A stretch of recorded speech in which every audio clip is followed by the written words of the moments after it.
Thank you for joining us today and welcome to Embiid Cranial Realty. As we know, Joel Embiid does own real estate in the minds of many NBA players around the league. So why don't we take a look at some of our most coveted properties? Yeah, this is our Oklahoma residence, a very valuable spot to be at, puts up great numbers on the market, something to be careful of. As you can see here, there is a gap in the front of the property, but 3-bed, triple bed, 2-bath, very good property to own. Only thing to worry about is that it does have a very high turnover rate in the fourth quarter when it matters the most. Yeah, and to be completely transparent, there is some damage that's been sustained to the property. We could see a big dent in the side of the structure right here, so just be careful. But all in all, a great residence to be in. And moving down south a little bit to our Houston, Texas residence, our rating most valuable property, double bed, double bath. And what I really like about this property is you can see great foliage in the front of the establishment, a very good property to have and be in. Yeah, you just have to be careful. It's not the most durable structure. If you bump into anything, it might flop over. You have to be careful.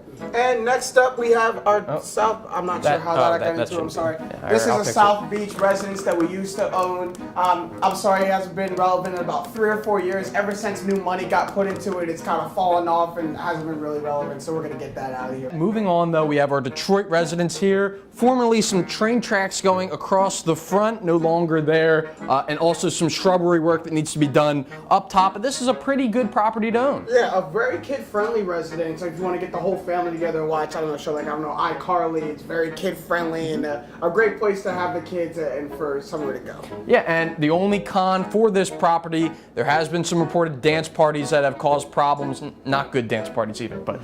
And now moving on to our last residence, our only international home. Mr. Embiid loves this property. You may have noticed it though. It's been put on many posters throughout its time. You can notice the different angles of the posters here.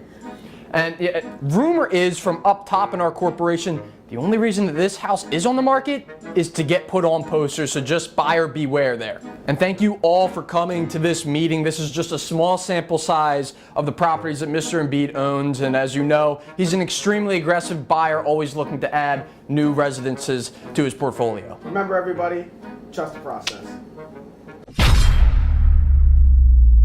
The Sixers are officially the hottest team in the NBA right now. 3-0 this past week with wins against the Kings and the Hornets, but more impressively against the Bucks in what was a phenomenal game. Yeah, they're starting to finally close out these tight games against these really good teams, and a big part of that, I have to think, is the emergence of Jimmy Butler. In the past 5 games, he's averaging about 24, 5, and 6. The spike in points and the spike in assists let you know he's an integral part of this offensive game plan now, and not just a bystander in the corner. Yeah, and you know what? Boston's given this team a ton of trouble. They never seem to get past them, but a win tonight would do wonders for their chances at the 3 seed. It would put them 4 games ahead of Boston and possibly 3 back of Toronto for that 2 seed. Yeah, you got to take advantage of Kawhi being in and out of the lineup of the Raptors, because when he comes back, you have to expect they're going to make a real push at that 2 seed, but the Sixers can really close that gap. And that starts tonight at the Wells Fargo Center, so stay tuned. But this has been Sixers at 60.